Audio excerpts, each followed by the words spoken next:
his Nah, challenge. 2003 he was robbed. He was robbed. Nev Dead robbed him. Nah, he was just gonna say. 2003 Henry was definitely robbed. I don't care, man. I truly don't care. That year he was robbed. The other years there's of course a debate, but that specific year that should have been Henry's Ballon. Challenges were harmed by a lack of success. Okay, Thierry Henry, one of the best players to ever play in the Premier League. Today we are reacting to a video from Non-Stop Football. Did Thierry Henry deserve to win a Ballon d'Or, especially in his prime, or not? Without wasting any more time, guys, let's get straight into it. Whenever there's a discussion about the greatest players in Premier League history, Thierry Henry's name is always one of the first that's mentioned. Arsenal. Hey, arguably the greatest. Arguably the greatest. I don't think that's a hot take or anything like that. If someone comes up to me and says Thierry Henry is the best player to play in the Premier League, or he had the best career in the Premier League, you know what? I agree with that. Henry is him, especially when it comes to his Premier League resume. There's not really many players that are touching Thierry Henry. That's why it is kind of odd to go back and realize that he never won a Ballon d'Or. But anyways, I'll let Non-Stop Football carry on.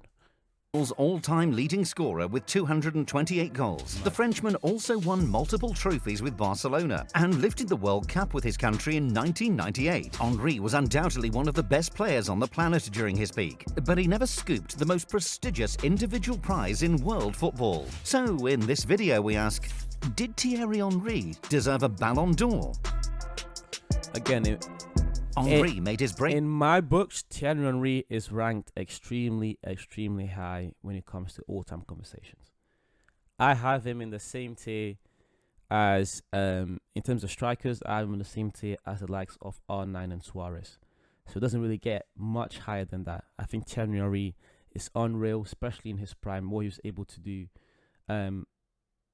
When it comes to just goal scoring or skills-wise, being a striker, he was able to play through the middle and also drift to the wing and still keep up insane goal-scoring records. And also his assist records were out of this world. So yeah, definitely one of the best to ever kick ball in the Prem. Through with Monaco in 1994. His first manager was Arsene Wenger, who'd go on to coach him during his world-class years at Arsenal. He spent 4.5 years in the Monaco first team before joining Juventus in 1999. A few months earlier, he was France's top scorer as they won the World Cup on home soil. Henry failed to make an impact at Juventus. Deployed on the left wing and occasionally as a wing-back, he scored only 3 goals in 16 games and was sold to Arsenal. Yeah, Henry was too good of a football player, too great of an attacking mind to just deploy him on the left wing. He has to be playing through the middle and be given the freedom to roam as he pleases, and that's what Wenger did, and that's why he was so successful. After just half a season, the Gunners were only too happy to welcome him to North London. Reunited with Wenger, Henry scored 26 goals in his debut season after being moved back up front. He remained... Nah. 26 goals in the first season is mad. I don't care what you say to me, 26 goals in your first season is mad. Prolific for the rest of his Arsenal career and inspired the club to Premier League glory twice in 3 years. In 2003-2004, he was the star man in a team that went the entire season unbeaten, a feat no English side in the modern era has matched before or since. Henry moved to Barcelona in 2007, spending 3 years at the Camp Nou. He won 2 La Liga titles during that time, shining as part of a thrilling front three alongside Samuel Eto'o and a young Lionel Messi. He was always going to go to Barcelona. This man was way too ambitious, and although Arsenal did get close to winning the Champions League, although Arsenal definitely were one of the best teams in the Premier League, Henry always wanted more, and I think he looked at what they were doing over there at Barcelona at the time with Ronaldinho and etc. Then with an upcoming Messi, with a Samuel Eto'o on the team, with an upcoming Xavi and Iniesta. He was like, yeah, I'm sold on this. And you even look at the way Henry talks about Barcelona in his interviews now, and it's like this man absolutely adored this team. So it only made sense. In his last season at the club, Barcelona won the Champions League under Pep Guardiola. Some strikers are efficient, others are elegant. But Henry managed to combine both attributes. Not only was he among the most effective players around, he was also one of the most entertaining. Henry struggled when used on the left for Juventus, but he often drifted to that zone on the pitch when playing as a centre-forward. The typical Henry goal would see him collect the ball on the wing, cut in field with pace and trickery, and finish into the far corner with the inside of his right foot. As a youngster, Henry admired George Weah, Romario and Ronaldo, strikers who didn't just wait around in the box for the ball. Like his idols, Henry used to drift all over the pitch and was a brilliant dribbler as well as a cool finisher. Thierry Henry could take the ball in the middle of the field and score a goal that no one else in the world could score, Wenger once said. His goal-scoring record at Arsenal was phenomenal. Henry averaged 2 goals every 3 games for the Gunners. His strike rate at Barcelona wasn't quite as impressive, but 49 goals in 121 matches isn't to be sniffed at. But Henry was a world-class provider. He didn't just convert chances, he also created them. The Frenchman registered 74 assists in his Premier League career. 20 of those came in 02-03. No player has ever managed more in a single season. The fact that this man came in 02-03. No player. The fact that this man won the Golden Boot and the Golden Boot and also registered 20 assists is insane. I think him and Messi are the only 2 players ever, at least in Europe's top 5 leagues, to go for 20 goals and 20 assists in one calendar season. Insane. Player has ever managed more in a single season. 2003 was also the year Henry came closest to winning the Ballon d'Or. The Arsenal striker got 8 #1 votes that year, finishing second behind Pavel Nedved of Juventus, who received 27. Henry had finished 6th the previous year, when Ronaldo... I don't know, cut him off, but it's like, even at those times, even though he wasn't winning it, he was still being ranked extremely high. He was always within the top 10, if not top 10, top 3, and this is why, in my opinion, it counts and why I have Henry rated as highly as I do. Winning it definitely matters. Winning is definitely important. But you look at a player like Nedved, after the 1 year that he won, or even before that, he wasn't really in the conversation as much at all. Whereas Henry, in his prime, he was always in the conversation to win the Ballon d'Or. He was definitely one of the best players at all times. Look, 2002, 2003, this man finished 6th, and then he finished 3rd. And I think there's another year where he finished very close to winning it. So he finished 2nd, then there was another year that he was very close to winning it. So that to me, that definitely counts a lot.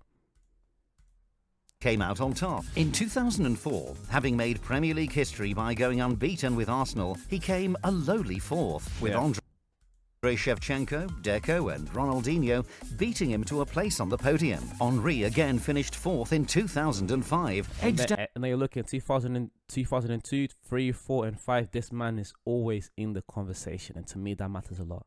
Out by Ronaldinho and Premier League colleagues Frank Lampard and Steven Gerrard. In 2006, after leading Arsenal to the Champions League final, he was 3rd behind Fabio Cannavaro and Gianluigi Buffon. Henry can consider himself unfortunate. With the exception of Ronaldo and Ronaldinho, he was a better footballer than all the names we've just mentioned. Given that the 2 Brazilians had relatively short peaks, you could even argue Henry was the best of the lot over a sustained period. On that basis, Henry probably deserved a Ballon d'Or. The award. And you see what I said when I told you that I had him in the same tier, not necessarily better, but at the same time still in that same tier of players, like, especially when it comes to strikers, at the likes of R9 and Luis Suarez. And if you want to debate that, if you want to disagree with that, then we can have that debate in the comments if you want to.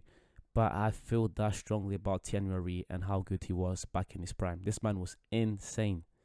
He was one of the most complete football players, still to this day, one of the most complete football players we have ever seen. The award is designed to honour the male player deemed to have performed the best over the previous year. Henry had a strong claim to being that individual in 2003, 2004 and 2006. So, how do we explain Henry's lack of a Ballon d'Or? One reason is the nature of individual awards. There can only be one winner.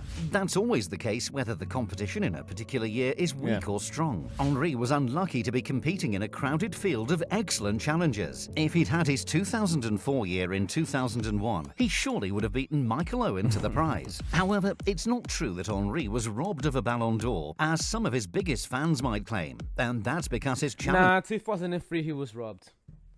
He was robbed. Nedved robbed him. Nah, he was robbed. 2003, Henry was definitely robbed. I don't care, man. I truly don't care. That year he was robbed. The other years, there's of course a debate, but that specific year, that should have been Henry's Ballon d'Or. Challenges were harmed by a lack of success at international tournaments and in Europe during his peak years. But that's the thing. This is my problem with the Ballon d'Or. I still think the Ballon d'Or counts. It should definitely count, but it's not perfect, and people shouldn't just be going to the Ballon d'Or for everything. And that's why context matters, as at least non-stop football is giving context here. So shout to them, but they give too much importance to team accomplishments when you're talking about individual players. As I said here, apart from Ronaldinho and R9, Henry is better than the other players that won it. The only players that I'll argue is Cannavaro, because Cannavaro is a defender, and just extremely different roles. So it's kind of hard to kind of compare them. However, the other guys, especially that 2003 season, what Henry did in the Premier League with Arsenal, what he did individually was better than what Nedved had done for Juventus. But, Start with 2003. Henry scored 24 goals and provided 20 assists in the Premier League. Wait, which year was this? Yeah, this was the year. Bro, 2003. in one Henry season, in the Prem, this man had 44 goal contributions. That's mad. That's mad. Scored 24 goals and provided 20 assists in the Premier League. But Arsenal didn't win the title or make the knockout stage of the Champions League. Nedved, by contrast, was superb at Juventus, reaching the final of Europe's biggest competition.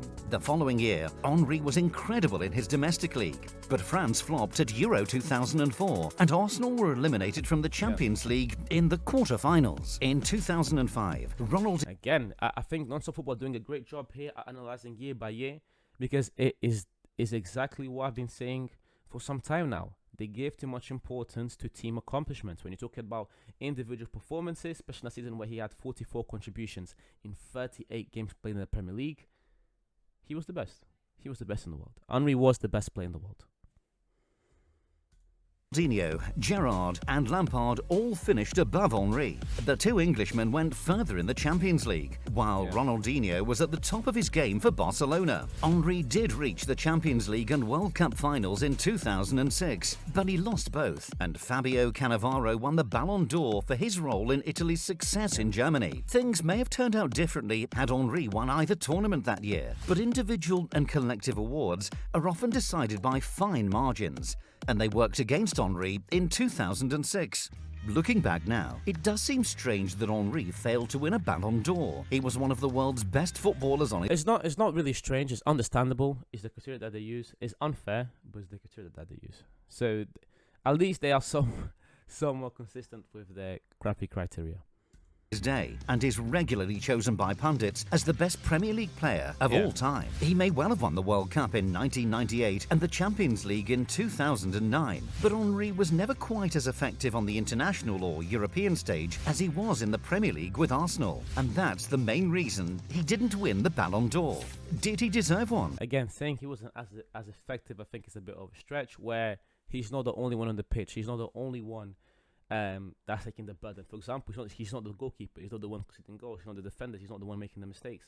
Yes, you can definitely point at him for not being able to score as many goals for his international team and for Arsenal Champions League, where he still scored key goals, but he could have done maybe a bit more. There's always that talk, but players can always do a bit more. But there are things, especially in an 11-man support, when there are 11 players on the pitch, there are a lot of things that you cannot control. So saying he underperformed or he did less in those competitions, to my opinion, is a bit unfair, because again, 11 players on the pitch is a lot for you to be able to control.